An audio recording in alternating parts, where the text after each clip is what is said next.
Hey, I'm Ron Drotos from KeyboardImprov.com, and let's look at an underplayed John Coltrane tune. This is Grand Central by Coltrane. It's the 139th installment of my journey through the real book. So welcome, thanks for being here. And this is a great tune, but it's not one of the ones we hear about. It's not Giant Steps, Countdown, Moment's Notice, Love Supreme.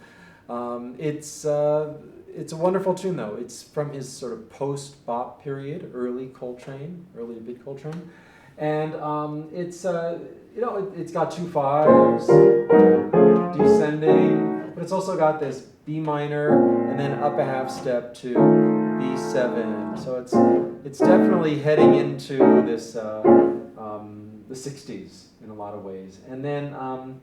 He's in the bridge, he just randomly goes to a 2-5 in E, but he never goes to E. It's just F sharp minor to B7, which probably scares a lot of people away from the tune, but you don't play in those chords very often. But you know, once you learn the E scale, it's not too bad, right?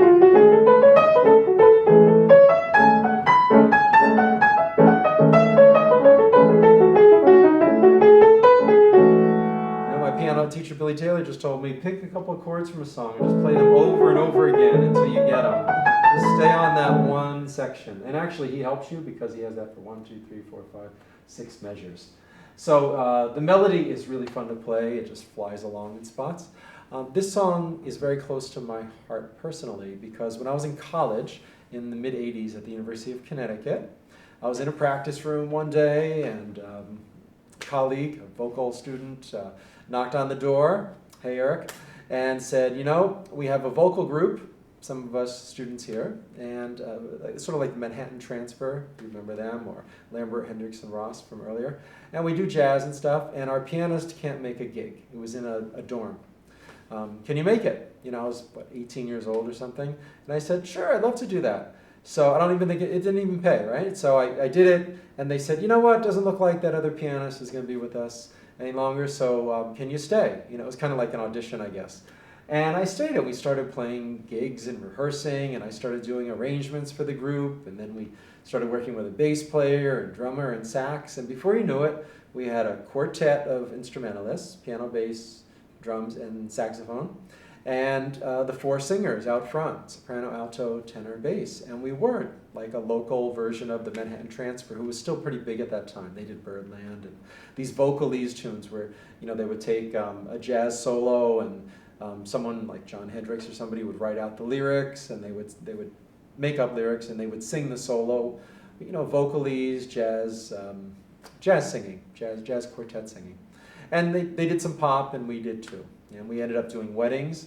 But the reason I'm telling you this is because you never know where something like that's going to take you. It gives you such invaluable experience. You know, I never got a master's degree in music or anything else. I just got an undergraduate degree. And I didn't need it because I got so much practical experience. That was like my master's degree. And then arranging on Broadway and everything, just really doing it. But I must have done, you know, 2 dozen arrangements for them. And then what happened was we started getting known around Connecticut, and we played outdoor concerts at parks and in gazebos at little towns. And then occasionally we would open for famous artists at theaters or the New Haven Town Green, New Haven, Connecticut. It was like 25, 30,000 people would come out to hear Dave Brubeck or the Glenn Miller Orchestra or Spyro Gyra or who else did we do? Roy Buchanan, the blues guitarist, Lionel Hampton's big band. These great big crowds would come and hear them, and we would be the opening act. So we'd do 20 minutes or 40 minutes or something to 30,000 people, and it was great. It was so much fun. By the way, it's a lot easier to perform for 30,000 people than it is for 500 because they're just out there somewhere. It doesn't feel intimate. It's just like, okay, I'm up here on the stage, and then it's almost like this wall that Roger Waters talks about in Pink Floyd's The Wall, you know, where he would feel on stage and it'd be like a wall between him and the audience, and you don't feel a connection sometimes. But, you know, we were performing more during the day than I think a big arena like he would at night. So we really could see the audience. It was just a lot of fun. And that's the pep talk here. Go out and play with other musicians. You never know where it's going to go. So I'd like to play something for you from that group right now. I'm just going to put a photograph on the screen, and played this song. It's just one time through. I think it was our demo because, oh, the name of the band was Grand Central. That's why we picked this as our theme song. We didn't know at the time that the musician Prince had been in a group called Grand Central early in his career, but I don't think he ever did this song, so we had that on Prince. So here's Grand Central. Enjoy. It's the only place that you should go, 'cause it's Grand Central, don't you know? So many people come and go, you just keep on going with the flow. It is Grand Central, can't you see? It's gonna take you to free, to everything where you'll be hopping, and maybe be bopping, there's no stopping. And everybody knows that Grand Central is never gonna slow down. And we're Grand Central here to swing.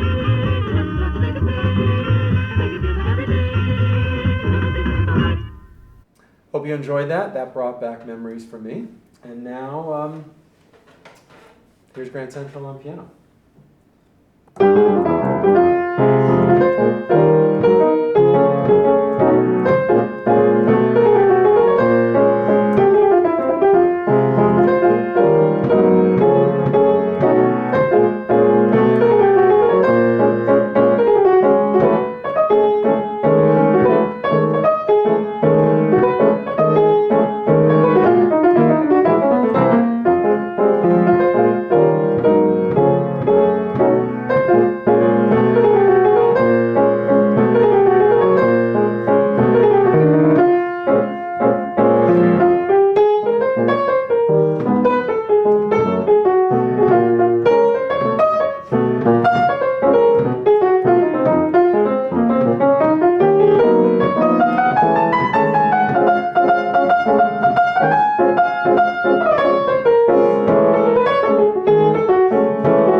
It's fun. You just have to learn those licks, you know,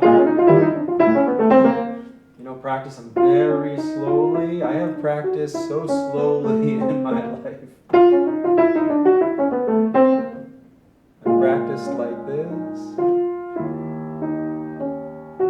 Ooh, that note, okay. And then outlines an A chord. Then all of a sudden you can play it. I even messed up the fingering and still played it because that's what we do. You adjust the fingerings and you learn how to do improv with your fingerings too in the long run.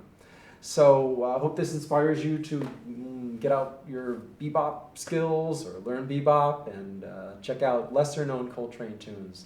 Thanks for being here, and I'll see you next time with The Green Mountains by Steve Swallow. Take care.